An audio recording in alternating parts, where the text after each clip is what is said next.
로봇 회사 지분을 현대에 매각한다고 하자 일본 내에서 비탄의 목소리가 커지고 있습니다.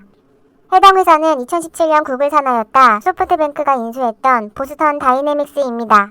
보스턴 다이내믹스는 1992년 MIT에서 분사된 기업으로 2013년 구글에 인수된 바 있습니다. 현대차는 지분 80%를 1조 원에 인수하기로 했으며 소프트뱅크는 20%의 지분을 남겨둔 상태입니다.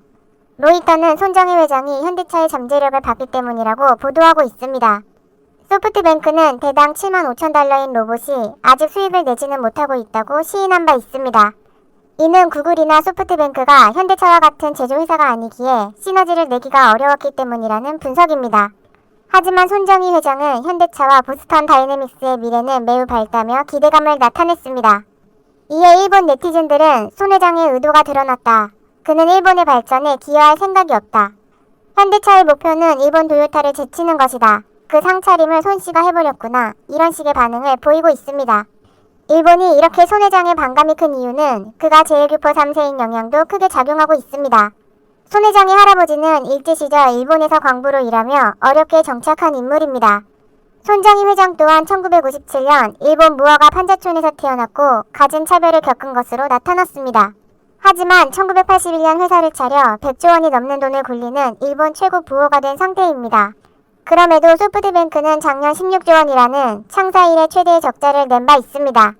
이는 미국 공유사무실 업체 위워크 등에서 막대한 투자 손실을 입었기 때문입니다.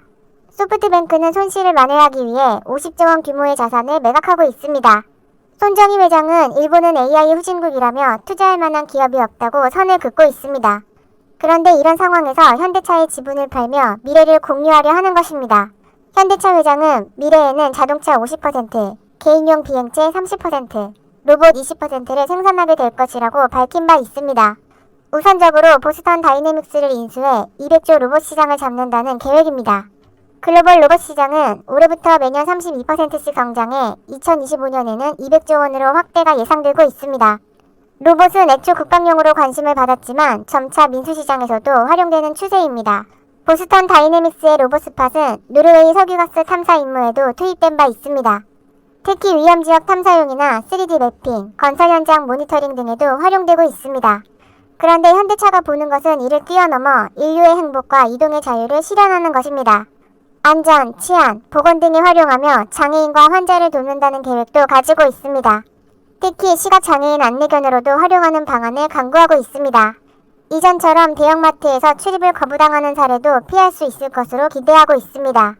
이런 가능성에 현대차 회장까지 2,400억 원의 사재를 출연해 지분을 매입했을 정도입니다. 현재는 한 번 충전에 90분 정도밖에 사용하지 못하는 단점이 있습니다. 하지만 현대차의 전기차와 수소 기술력이 결합되면 성능 개선은 어렵지 않다는 분석입니다. 게다가 현대차는 보란듯이 일본 시장 재진출 의사까지 밝히며 일본을 놀라게 하고 있습니다. 2001년 일본 시장을 공략했지만 선택을 받지 못해 2009년 철수했던 적도 있었습니다. 현대차는 포기하지 않았고 작년 여름부터 일본 재진출을 위한 시장 조사를 진행했습니다. 엔진 차량으로는 성공하지 못했지만 친환경차에서는 승부를 볼 수 있다고 판단한 것입니다. 일본인들은 현대차의 재진출 소식에 수백 건의 댓글을 달며 의아함을 나타냈습니다. 일본 차량보다도 훨씬 못한데 살 이유가 없다는 것입니다. 하지만 도요타 사장은 전동화 시대에 엄청난 충격파가 올 것이라며 깊은 우려를 표하고 있는 상태입니다. 실제로 올해 수소차 판매 대수는 현대차가 작년보다 61%가 늘며 점유율 73%를 기록했습니다. 반면 도요타는 마이너스 61%로 역성장하며 점유율 11%로 내려앉은 상태입니다. 게다가 도요타 전기차는 글로벌 10위권 안에 들지 못하며 뒤처져 있습니다. 일본 정부는 2050년 탈탄소 시대에 맞춰 전기차와 수소차 인프라 확충에 나서고 있습니다. 이에 현대차는 2022년부터 일본 판매를 시작해 점유율을 높인다는 전략입니다. 도요타의 올해 실적 예상치는 1조 3천억 엔으로 작년 2조 4천억 엔에 비해 50% 가까이 급감이 예상되고 있습니다. 반면 현대차는 3분기에 2조 원대 충당금을 쌓으며 첫 분기 적자를 기록했음에도 4분기에 큰 폭 만회하며 올해 2조 9천억 원의 영업이익을 낼 것으로 분석되고 있습니다. 내년에는 6조 7천억 원, 2022년도에도 7조 7천억 원 흑자로 배 이상의 성장이 전망되고 있습니다.